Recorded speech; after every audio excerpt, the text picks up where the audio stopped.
welcome back to another exciting episode of 52-Week Movie Challenge. I'm your host, Jonathan Moody, and I've got a fun one for you guys. All right, so we're going to talk about so this week, the challenge was, it's week 12, and the challenge was a controversial film.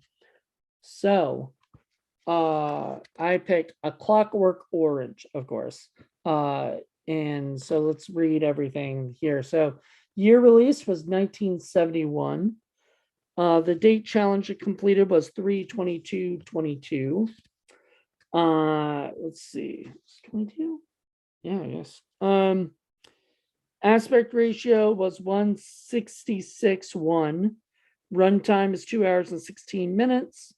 Genre was crime sci-fi. I gave it 5 stars, and we'll get into that. Cast was Malcolm McDowell, Patrick McGee, Michael Bates, and a bunch of other people. We'll get into all of them. Directed by Stanley Kubrick, produced by Stanley Kubrick, and written by Stanley Kubrick based on Anthony Burgess's book. Music was by Wendy Carlos. The awards received was a Saturn Award. Let's see, Hugo for Best Dramatic Presentation, and it was nominated for 4 Academy Awards. Why did I choose this particular film? Because it's a controversial film. It's the only reason why I chose it. Have you seen this movie before? Yes. Plenty of times. Would you recommend this movie? Why or why not? Hell yes, because it's amazing. Because it's a classic. That's what I said. All right. Which character were you most able to identify with or connect with? In what way? None. The movie has some fucked up characters. Best line or memorable quote? No time for the old in out love. I've just come to read the meter, which I think is a great line that Alex said. We'll get into that later, I think. Were you surprised by the ending, and what would you do differently? The first time I watched it, maybe a little bit, but to me, it's the best way it could end. What was the controversy surrounding this film? A lot of rape and other shenanigans that were probably not shenanigans, that sounds terrible, but like a lot of like criminal activity that was terrible, and a lot of people probably did not like the stuff that a lot of the violent nature of the film. Got an X rating, which is not what I remember. They did ask me, okay, what was the rated? X, by the way. Let's see. A lot of other nastiness with the ultra violence, as they called it. After the writing, after watching the film, can you see both sides of the argument? I'm guessing they're talking about why it was controversial and why people might not think it's controversial. And I said yes, because it's a pretty fucked up movie, but so good. Anything else you like to add? Nope. Just see it if you haven't. So that was it. It is a sort of a really kind of fucked up movie.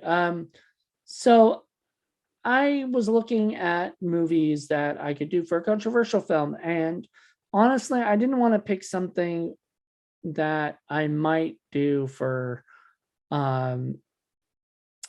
later for a show that we're going to be producing at some point.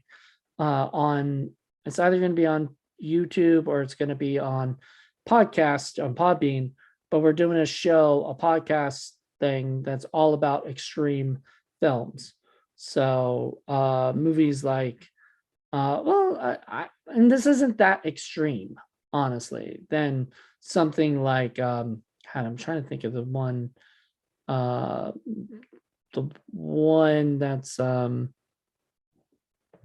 damn it. That the Green Inferno was about. I could have picked the Green Inferno, honestly, but um uh god damn it. I don't know what the fucking movie's called. I can't think of it right now.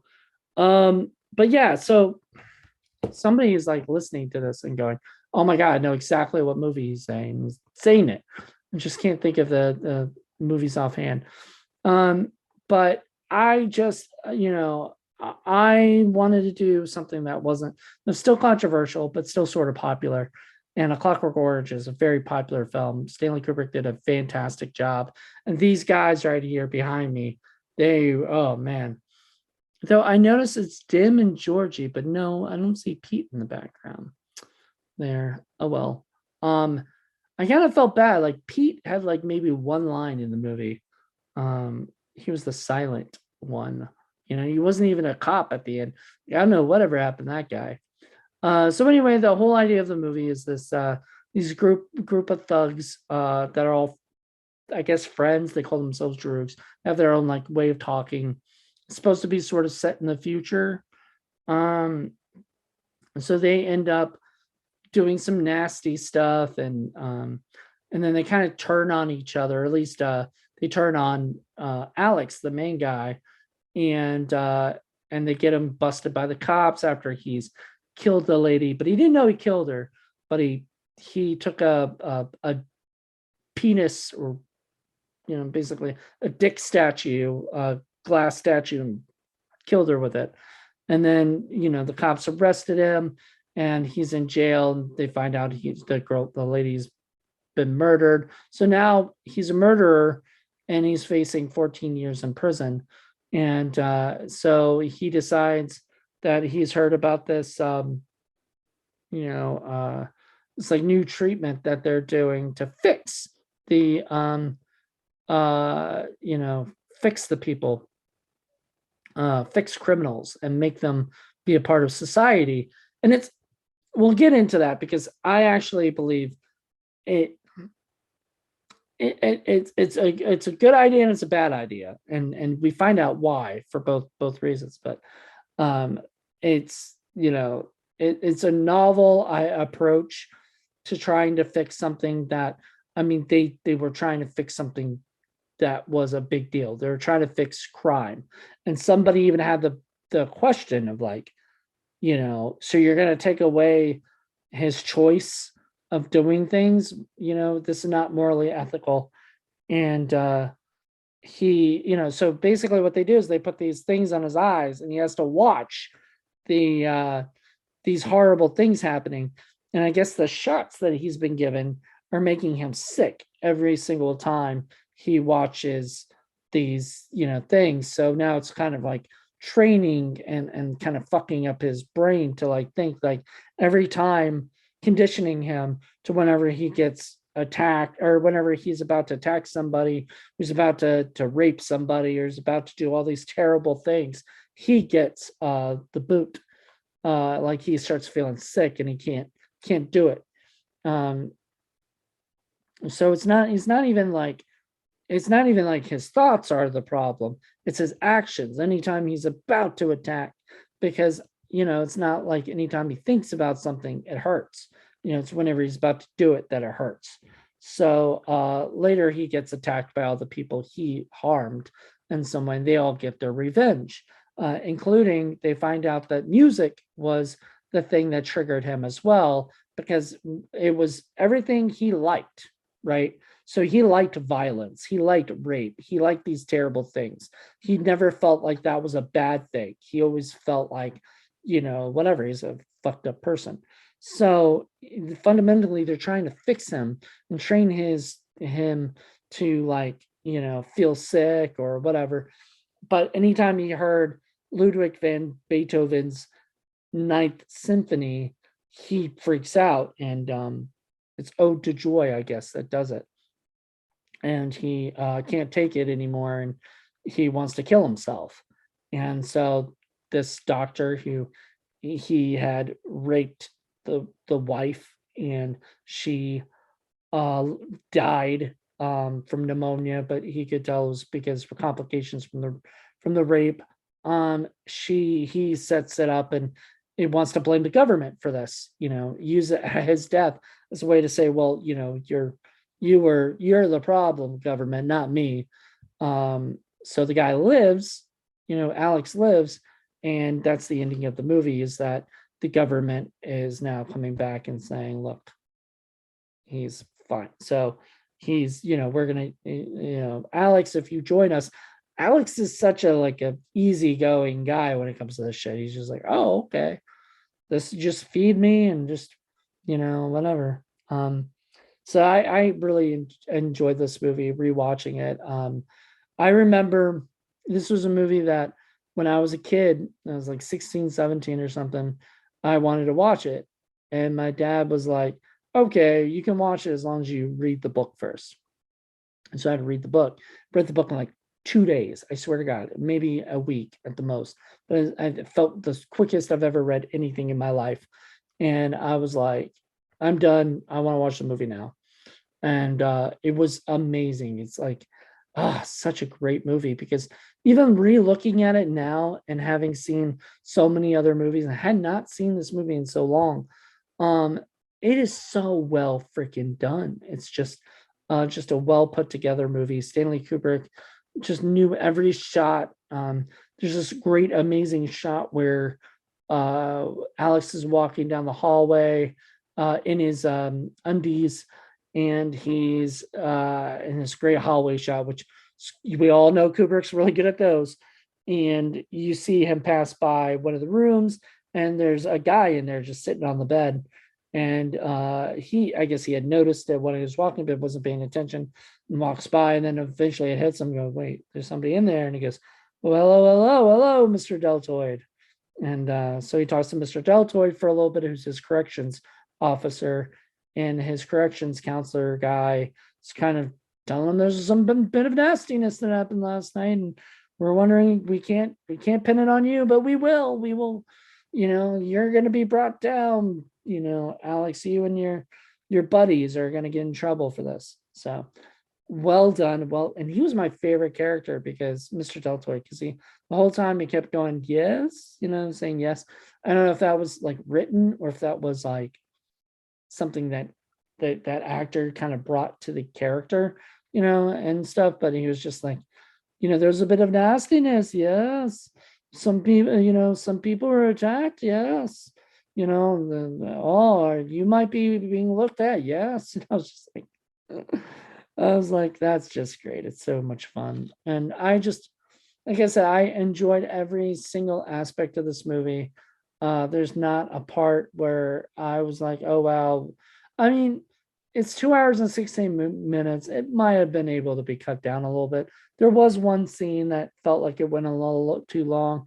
I get it. I understand it. But like, if it were like a deleted scene, I would have been okay with it, which was him getting indoctrinated into the prison system and stuff, and having to put everything away and doing this stuff, and just goes on for a little long. And I'm like, come on, can we get to the prison? Like, I don't usually like prison stuff, but this prison stuff here was actually pretty interesting. In fact, that he got into the Bible, but he got into the Bible really to just read all the Old Testament stuff where people were like murdering people, and people, the concubines or whatever, like, handmaidens were getting, messed around with and whatnot. He just, that's all he could think about was that, and he didn't really, he was pretty much just saying everything that everybody wanted him to say, so that he could get out of jail as quickly as possible, or prison as quickly as possible. That's why you want to do the thing. But, and they picked him because he is the perfect candidate. He was this just nasty hoodlum who they were trying to give a second chance. The problem is he couldn't defend himself, and that was the biggest issue with this. Is like, you basically send somebody out into the world and tell them that they can't fight back, of anything, because then they're just gonna be kicked around and their whole life is just, it's just, anybody can just, do anything to them and they can't do anything about it. And I'm sorry, but there are times where you need to fight back. You need to protect yourself, and so I get what they were trying to do is just stop the criminal activity and stop this dude from going around doing these nasty things to people. And I at the end of it, I think he was sort of cured a little bit from his cureness. So I don't know if he's sort of back to his old ways at the end. They kind of leave it open like that, where he can listen to that music. It doesn't want to kill himself. And he's says something about, the psychiatrist comes in and says something to him about his, asking him all these questions and stuff. And then he says he had this dream where the doctors were playing with his brain. Well, my idea is maybe he woke up and saw some of that and went back to sleep, sort of thing. I don't know, because like, it's weird that he would have that dream that they would be doing that, unless like like maybe that subconsciously he knew that's what they were doing, was in your subconscious trying to tell him that. I don't know. Anyway, it was just a wonderful movie. Stanley Kubrick was the man. I miss him so much. I don't think he would really, I don't know what he would be doing now. I mean, he'd be still making great movies, I bet, if he were still alive. But anyway, he's no longer with us, but he did give us some amazing films. And I mean, every movie he made was pretty much a great movie. So there you go. If you haven't seen A Clockwork Orange, please go see it, check it out, watch it, and tell us if you think it's controversial. I don't know. I think it's controversial. It was listed in a whole list of controversial movies, and I think it's one of the more popular movies, but I don't really find it that controversial, honestly. I find it to be sort of not that controversial, but I don't know.